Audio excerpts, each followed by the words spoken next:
मैं सबसे पहले आपने ये इनिशिएटिव लिया है, इसके लिए नीति आयोग को विशेष रूप से बहुत बहुत धन्यवाद देता हूँ, अभिनंदन करता हूँ। एमएसएमई हमारे देश का ग्रोथ इंजन है और अभी देश में टोटल जीडीपी में 30% हमारा कंट्रीब्यूशन है, वो हम 50% तक बढ़ाना चाहते हैं। हमारा जो टोटल एक्सपोर्ट 48% है वो एमएसएमई से है, वो हम 60% तक ले जाना चाहते हैं। और उसके साथ साथ अभी तक 11 करोड़ जॉब्स क्रिएट हुए हैं। हम इस 5 साल में 5 करोड़ जॉब क्रिएट करेंगे, ऐसा टारगेट हमने सामने रखा है। स्वाभाविक रूप से ये टारगेट पूरा करने में आप जैसे सभी प्रमुख लोगों का बहुत बड़ा योगदान भी है और मार्गदर्शन भी है। निश्चित रूप से आप जो नीति निर्धारण कर रहे हैं उसके द्वारा आत्मनिर्भर भारत की संकल्पना पूरी होने वाली है। मैं आज के इस अवसर को ध्यान में लेते हुए कुछ एमएसएमई में आपके विचारार्थ कुछ मुद्दों को रखना चाहता हूं। जो पॉजिटिव बातें वो तो अच्छी है, जो आप कर रहे हैं उसके लिए मेरा पूरा समर्थन है, पर मुझे इसमें जो गतिरोध लगते हैं, जो अड़चने हैं, उसके बारे में समाधान ढूंढने के लिए मैं आपसे सहयोग मांगता हूं, इसलिए उन बातों को आपके सामने रख रहा हूं। पहली बात यह है कि आप सब बार बार ये कहते हैं और प्रधानमंत्री जी ने भी कहा है कि हमारे देश में जो सोशली, इकोनॉमिकली, एजुकेशनली बैकवर्ड है, शोषित है, पीड़ित है, दलित है, और सबसे इम्पॉर्टेंट चीज़ यानी जो सोशली, इकोनॉमिकली, एजुकेशनली बैकवर्ड है, ऐसे एरिया का विकास, ये हमारी प्राथमिकता है। इस प्राथमिकता में हमारा जो रूरल इंडिया है, ग्रामीण भारत है, rural and agriculture economy, tribal sector और विशेष रूप से एग्रीकल्चर ट्राइबल के साथ हमारे जो 115 एस्पिरेंट डिस्ट्रिक्ट्स हैं, उसका विकास का मॉडल बनाए बिना हिंदुस्तान का ग्रोथ रेट नहीं बढ़ सकता। इन सब जगह पर कैपिटा इनकम और ग्रोथ बहुत कम है, निग्लिजिबल है, जिसके कारण हमारे जीडीपी के भी आंकड़े नहीं बन पा रहे। काफ़ी दिन के अनुभव के बाद, और मैं ज़्यादातर ग्रामीण क्षेत्र में काम करता हूँ, इस मेरे अनुभव के साथ मुझे ऐसा लगता है कि इस बात को, इस तथ्य को स्वीकारना होगा कि अर्बन इंडिया, रूरल इंडिया, और नीतियों को बनाते समय हम लोग अर्बन और रूरल इंडिया दो परिप्रेक्ष्य में अगर सोचेंगे तो स्वाभाविक रूप से, नैसर्गिक रूप से हमारी प्रायोरिटी ये रूरल इंडिया पर आएगी। क्योंकि अर्बन इंडिया की जो समस्या है जिसका हम लोग आज सामना कर रहे हैं, उसका एक कारण ये भी है कि हमने रूरल, एग्रीकल्चर, ट्राइबल इंडिया को नेग्लेक्ट किया है। तो मैं आपको सबसे पहले इस बात के लिए अनुरोध करूंगा कि आत्मनिर्भर भारत बनाने का जो मिशन है, उसकी इसमें आज हमें आगे जाने में हमारी स्ट्रेंथ क्या है, हमारी वीकनेसेस क्या है, इसका अध्ययन नीति आयोग से कोई अच्छे तरह से उसका अध्ययन नहीं कर सकता। और आत्मनिर्भर भारत बनाने में जो मुझे लगता है कि जो हमारी अड़चने हैं, उसको दूर करने में नीति आयोग ही इसका समाधान ढूंढ सकता है। डिपार्टमेंट के साथ इसका कोऑर्डिनेशन करना होगा। सबसे इम्पोर्टेंट चीज़ जो है, जो मैं आपको और यही कहूँगा कि भारत सरकार ने शेड्यूल कास्ट, शेड्यूल ट्राइब और एग्रीकल्चर और बैकवर्ड एरिया के लिए बजट में काफ़ी रिस्ट्रिक्शन रख के पैसा रखा हुआ है। स्टेट गवर्नमेंट ने भी रखा हुआ है, पर इन पैसों का जो उपयोग हो रहा है, रिसोर्सेस का, इसका अगर परफॉर्मेंस ऑडिट आप करेंगे तो मुझे लगता है कि इसमें और ज़्यादा इसका परिणाम कारक उपयोग हो सकता है। तो ये फंड का प्रॉपर यूटिलाइजेशन ग्रामीण कृषि क्षेत्र में, वनवासी क्षेत्र में 115 एस्पिरेंट डिस्ट्रिक्ट में कैसे करें, तो आत्मनिर्भर भारत में ये सबसे अच्छी और बड़ी पहल होगी, ऐसा मुझे लगता है। बदलो। मेरा दूसरा एक सुझाव ये है कि यहाँ थोड़ा भी फर्क पड़ेगा तो आत्मनिर्भर भारत की गाड़ी की स्पीड एकदम बढ़ेगी। इसके साथ साथ जो मोटी तौर पर मैं और एक बात आपको कहूँगा, जो आत्मनिर्भर भारत में मुझे समस्या के रूप में कभी कभी ध्यान में आती है, वो हमारी सिस्टम है। हमारी एमएसएमई की पूरी सिस्टम को स्टेट गवर्नमेंट और भारत सरकार में मैंने अलग अलग योजनाओं का रिव्यू करके पीछे पड़ा हूँ कि उसका परफॉर्मेंस क्या है, कब सबमिट हुई, कब प्रोसेसिंग हुई, किसने किसने कितने दिन फाइल रखी और कहाँ निर्णय हुए, मुझे डाटा बताओ। तब मुझे बहुत से आश्चर्यकारक बातें ध्यान में आई है। तो इसका इम्प्लीमेंटेशन करने के लिए मैं राजीव जी और अमिताभ कांत जी को रिक्वेस्ट करूंगा कि डिजिटलाइज मैनेजमेंट सिस्टम ऐसी तैयार हो कि हम कोई भी निर्णय 15 दिन 20 दिन के अंदर हो करें, और इसके बारे में निश्चित रूप से इस सिस्टम का वो अध्ययन करें। तीसरी जो महत्वपूर्ण बात आती है वो environment and forest ministry, state government and Bharat सरकार। ये जैसे हमारे हाईवेज में हम स्पीड ब्रेकर्स बनाते हैं, तो ये स्पीड ब्रेकर्स जो है इनको आपको उखाड़ के फेंकना होगा। मैं उखाड़ के फेंकना होगा इसका शब्द कर रहा हूँ क्योंकि जिस गाड़ी को आप इसरो या आप लोग बहुत साइंटिफिक स्टडी करके उसकी मशीन के पार्ट को डिज़ाइनिंग करके रिसर्च करके तैयार करते हो और आप नीति आयोग में उसको बहुत अच्छी तरह से असेंबल करके उसको परफेक्ट बनाते हो, जैसे आपने परफेक्ट बनाया वैसे हम लोग, कुछ लोग ऐसे होते हैं कि वो स्पीड ब्रेकर भी हम तेज़ी से बनाने का काम जोरों में हाथ में लेते हैं और पूरे गाड़ी की स्पीड को ख़राब कर देते हैं। अब ये इन्वायरमेंट और फॉरेस्ट मिनिस्ट्री में है। आप अभी कभी ये देखो कि अभी कोई एमएसएमई में छोटा उद्योग भी डालना है कि कितने लाइसेंस और कितने दिन लगते हैं और कितने पब्लिक हियरिंग्स है, कितने महीने लगते हैं। आप तो एक आधा साल तो कोई इंडस्ट्री नहीं डाल सकता। एक एक के चक्कर काट काट के बेचारा पहला पसीना करके उसके 2-3 तो नए जूते उसी में घिस जाके ख़त्म हो जाते हैं। इतना उसको रेड टैपिज्म का सामना करना पड़ता है। मेरा कहना है कि इकोलॉजी एंड इन्वायरमेंट के साथ कोई कॉम्प्रोमाइज़ नहीं करना है। इकोलॉजी एंड इन्वायरमेंट के साथ पूरी तरह कटिबद्धता रख के जो इसका वायोलेशन करेगा उसको कड़ी से कड़ी सज़ा होगी, फाइन होगा, उसमें कोई दिक्कत नहीं है। पर ये सेल्फ असेसमेंट सिस्टम के आधार पर अगर ये हो तो मुझे लगता है कि इसका खुद ही ऑडिट करे, खुद ही उसको चेक करे, और अगर पब्लिक ग्रीवेंसेस में अगर तकरार आती है और साबित होती है तो फाइन की मर्यादा 10 गुना बढ़ा दीजिए, और 2 बार 3 बार फाइन करने के बाद लगे तो परमिशन कैंसिल भी कर दीजिए। पर हर आदमी, जैसे हम लोग हमारे सिस्टम, हर आदमी डिसऑनेस्ट ही है, हर आदमी चोर है, ऐसा समझ कर ही अगर नीतियाँ बनाएंगे तो जो अच्छे लोग हैं, जो काम करना चाहते हैं, उनको भी हम गतिरोध लगाएंगे। ये बात जितनी महत्वपूर्ण है कि जो सिस्टम में गलत लोग हैं उनको रोकना, उनको आइडेंटिफाई करना और उनके ऊपर कार्रवाई करना। तो ये मुझे लगता है कि इस बात का भी संशोधन करना आवश्यक होगा।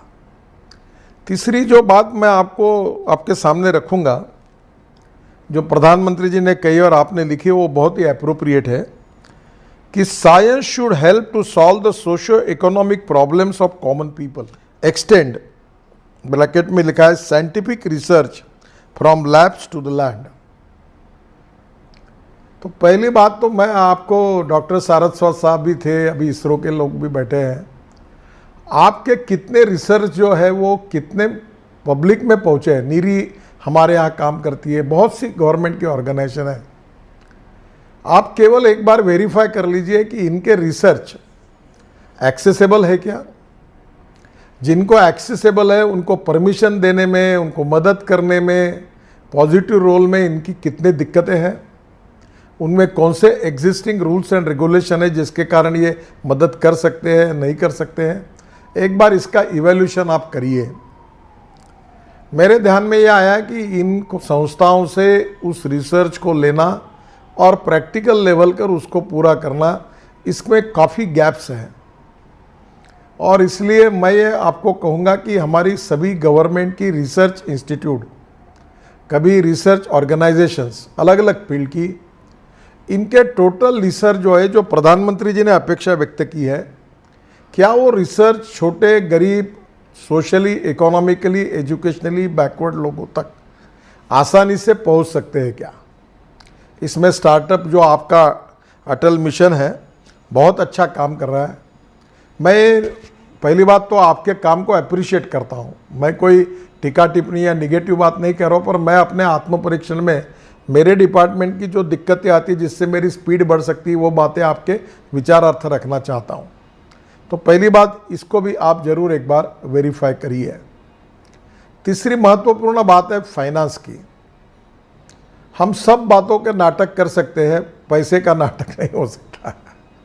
और इसलिए मेरे ध्यान में छोटे छोटे ग्रासरूट पर आया कि जीनियस, इंटेलिजेंट, इनिशिएटिव लेकर काम करने वाले खूब लोग हैं, महिला है, पुरुष है, पर उनको दिक्कतें हैं।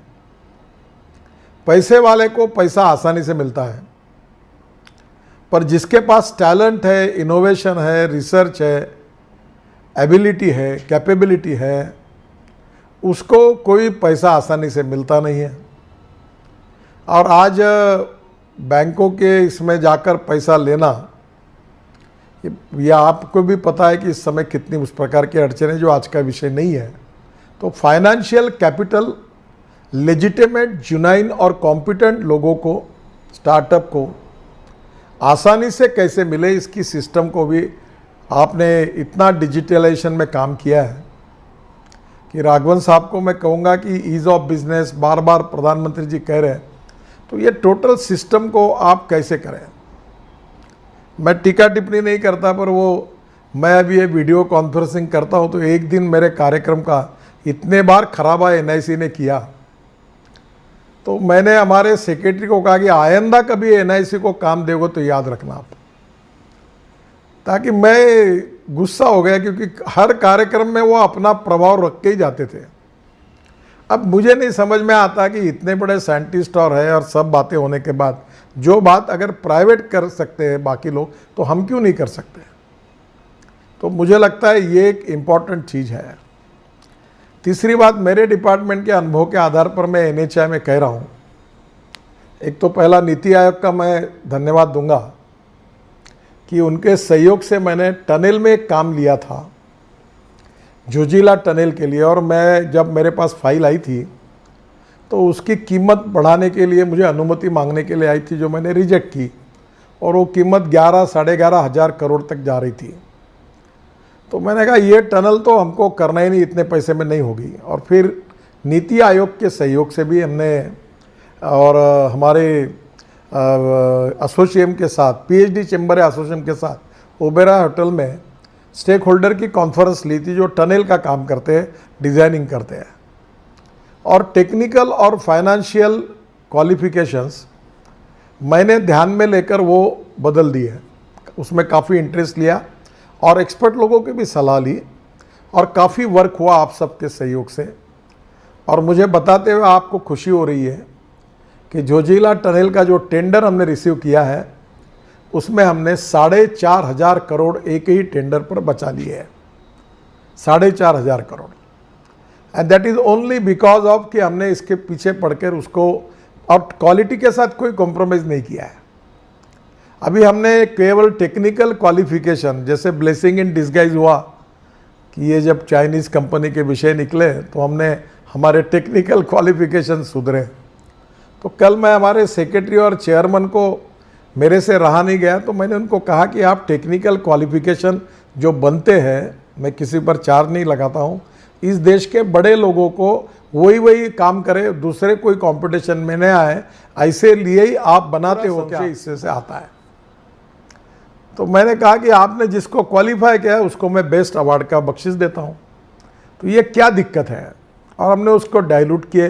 फॉर्चुनेटली मेरे सेक्रेटरी इस समय बहुत अच्छे हैं और उन्होंने बहुत इनिशिएटिव भी उन्होंने भी लिया और काफ़ी निर्णय अभी हमने किए।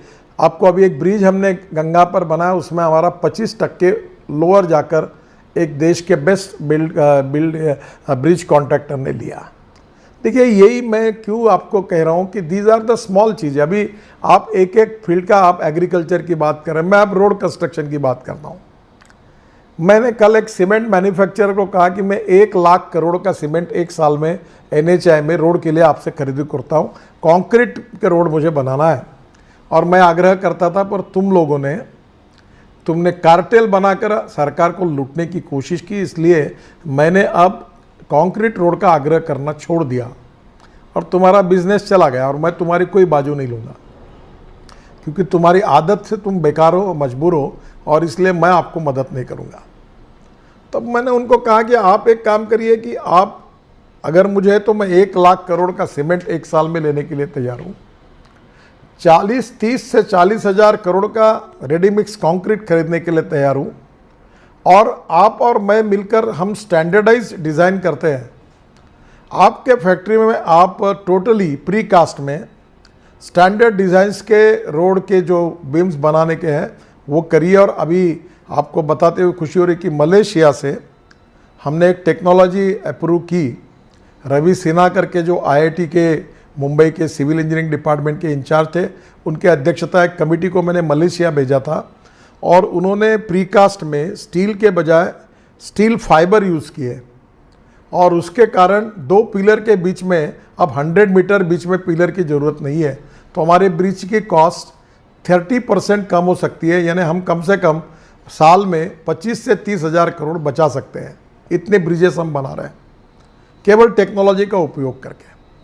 पर सरकार में कोई टेक्नोलॉजी एक्सेप्ट करने के लिए सिस्टम में तैयार नहीं है। कितना भी आया, सॉइल स्टेबलाइज लाया, ये लाया, तो हमारे लोग बोलते हैं वो कल जाके मैं अच्छा कुछ करूं तो मुझे अवार्ड तो मिलने वाला नहीं है, पर एक्सपेरिमेंट फेल हो गया तो मेरी पेंशन रोकेंगे, मेरे को कार्रवाई करेंगे, मेरी नौकरी पे तकलीफ होगी। मैं क्यों नए इनिशिएटिव करूं, मैं क्यों नया प्रयोग करूं? तो पहली बात, राघवन साहब, अब आप लोग इसमें कुछ करिए कि नए इनिशिएटिव लेने वाला, नए टेक्नोलॉजी को उपयोग करने वालों को संरक्षण देना पड़ेगा। जैसे bank is a business, bank में कोई कर्जा देगा तो 100 में से 10 केसेस फंसेगी, 90 चलेगी, कभी प्रॉफिट में रहेगी, कभी नहीं रहेगी। तो आप बोलोगे कि तुम अगर डिफॉल्ट हो गया तो मैनेजर इज रिस्पॉन्सिबल, तो गड़बड़ होगा। अभी हमारे यहाँ पूना में एक सरकारी अधिकारी ने ऑर्डर निकाला कि जिस कंपनी में कोरोना होगा, कोविड होगा, उस कंपनी का मैनेजिंग डायरेक्टर ये उसके लिए रिस्पॉन्सिबल रहेगा। ये ऑर्डर निकला हुआ है, और ये निकालने वाला आदमी छोटा नहीं है, IAS ऑफिसर है, कमिश्नर है।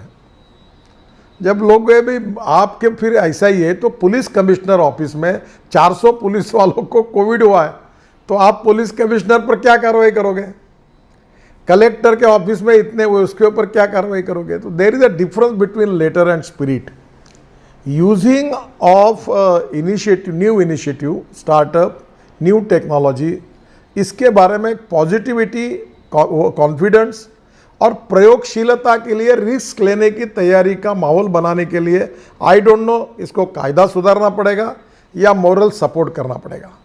देखो, जो रास्ते पे चलेगा उसका एक्सीडेंट होगा ही, जो काम करेगा उसकी मिस्टेक्स होगी। If the mistakes are bonafide, forgive them, and the mistakes are malafide, sack them.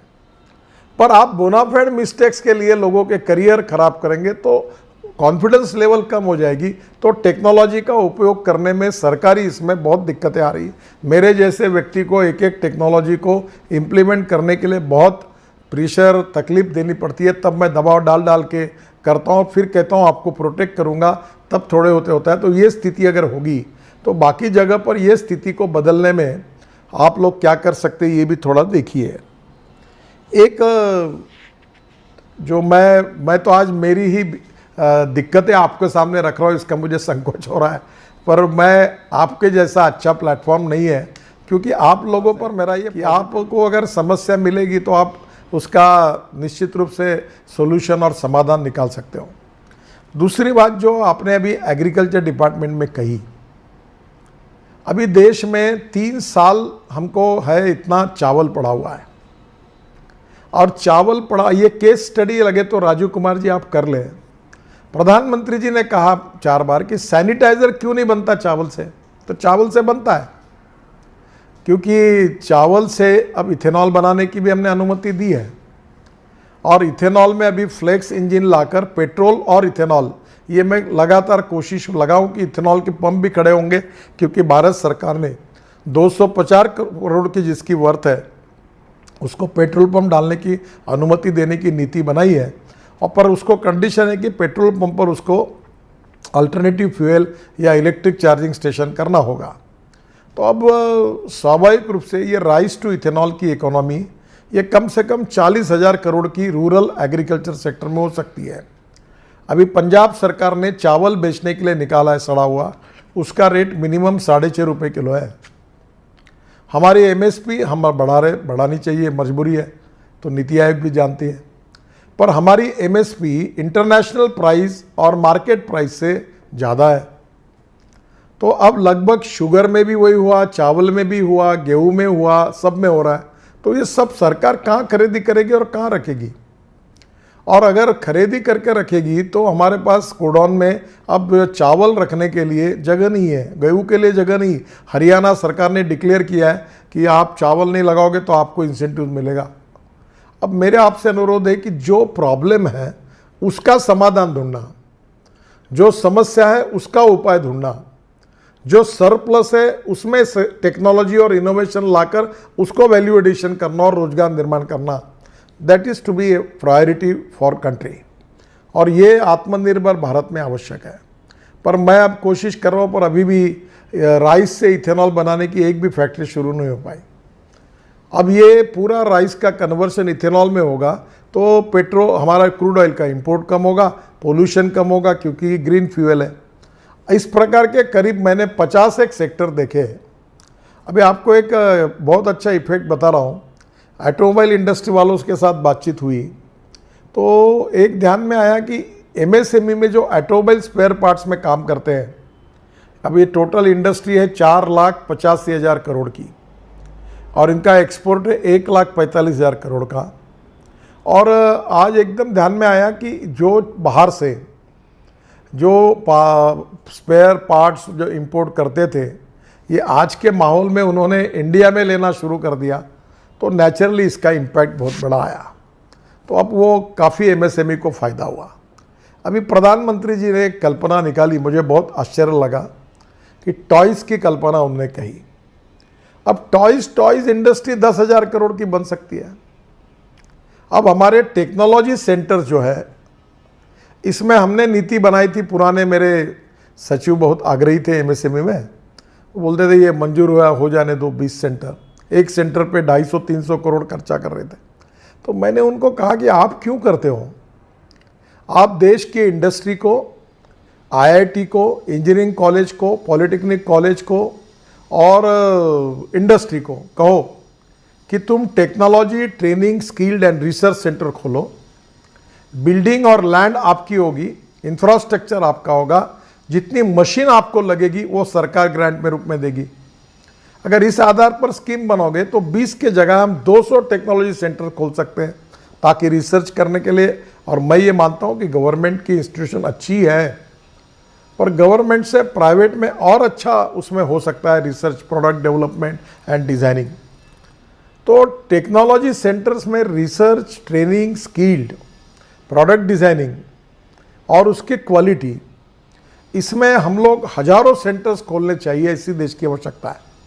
अभी टेक्नोलॉजी सेंटर परसों हमने राजस्थान में खोला, तो टेक्नोलॉजी सेंटर के एक के सब सेंटर्स खोलने की भी योजना तैयार की है, और उन्होंने बहुत अच्छा काम किया है।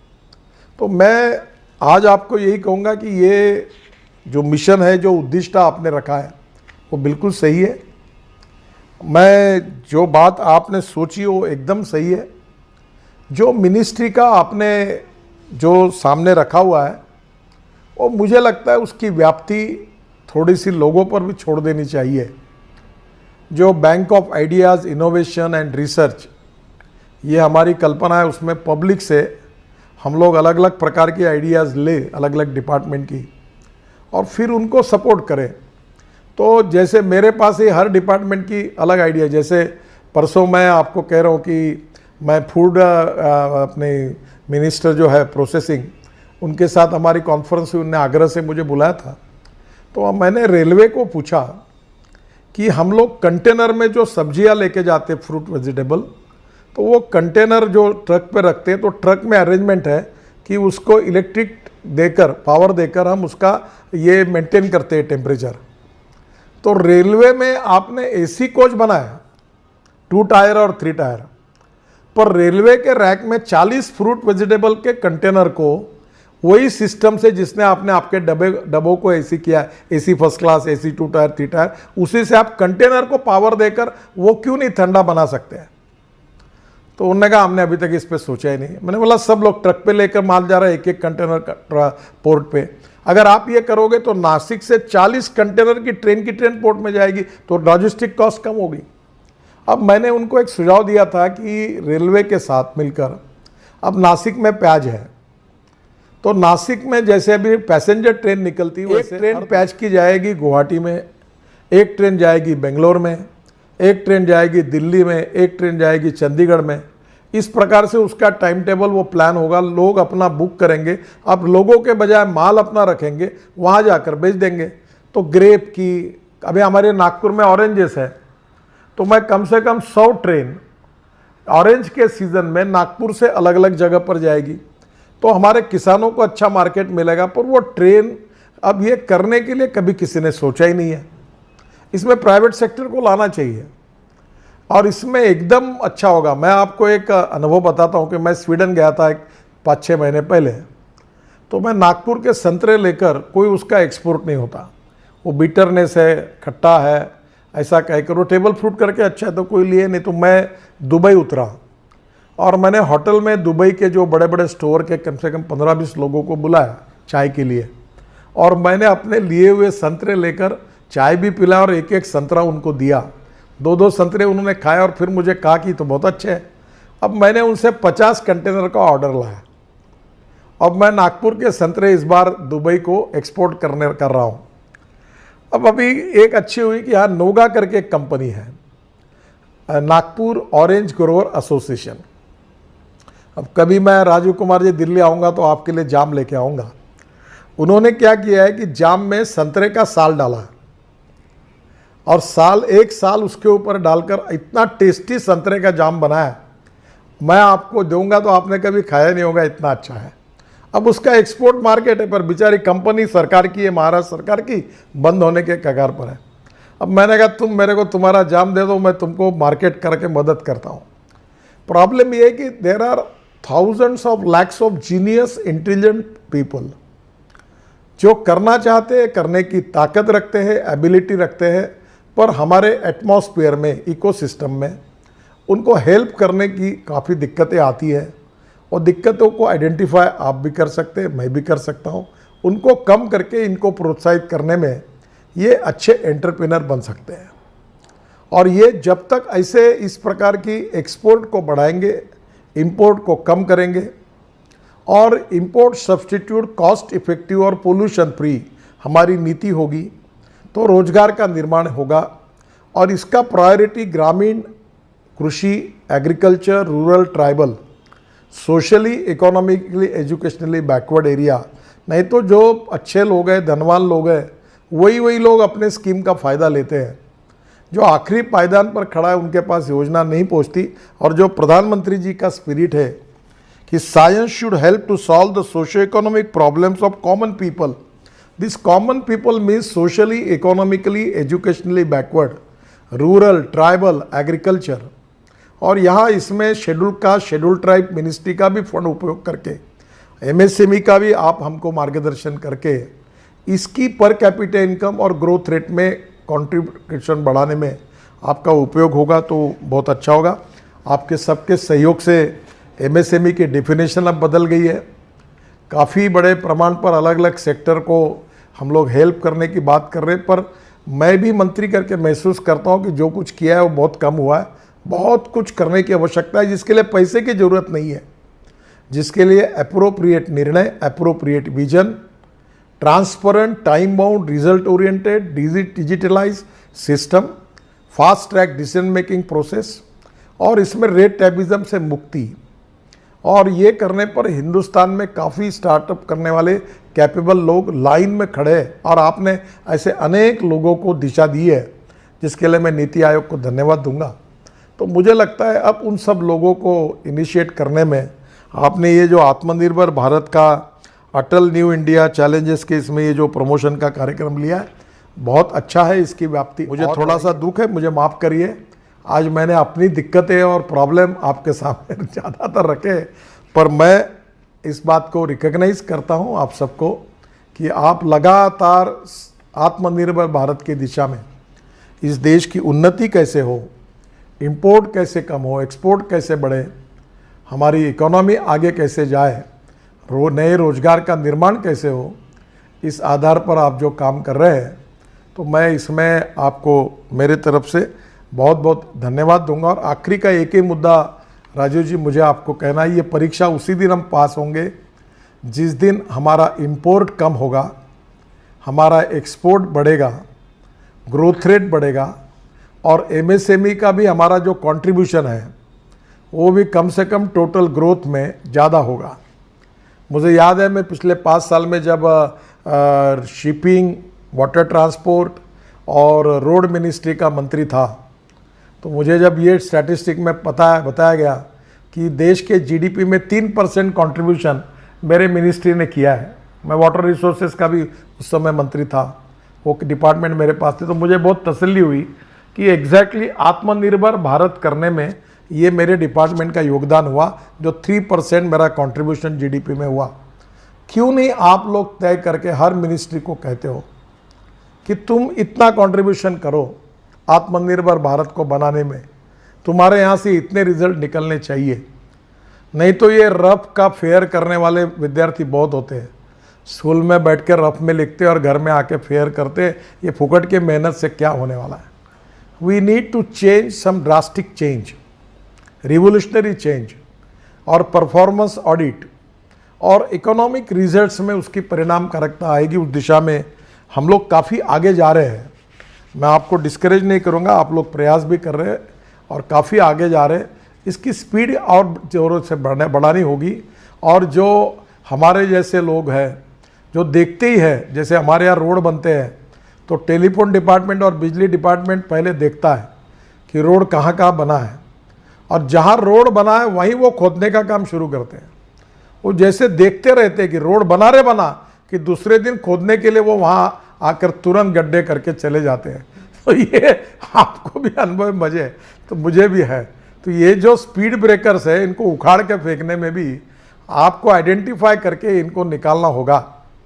तो मुझे लगता है ये अगर निकले स्पीड ब्रेकर्स तो भी नेचुरल स्पीड एकदम बढ़ जाएगी। आपने ऑलरेडी वो हमारे इसरो वाले साहब ने कहा, उन्होंने टेक्नोलॉजी में तो बेस्ट है, सब अच्छी टेक्नोलॉजी हमने बनाई है, पर ये स्पीड ब्रेकर्स थोड़े से निकाल देंगे तो इफ़ेक्टिव टेक्नोलॉजी को बढ़िया स्पीड से गाड़ी आगे जाएगी और आगे जाने वाली है, और हम प्रधानमंत्री का सपना पूरा करेंगे, ये मेरा विश्वास है।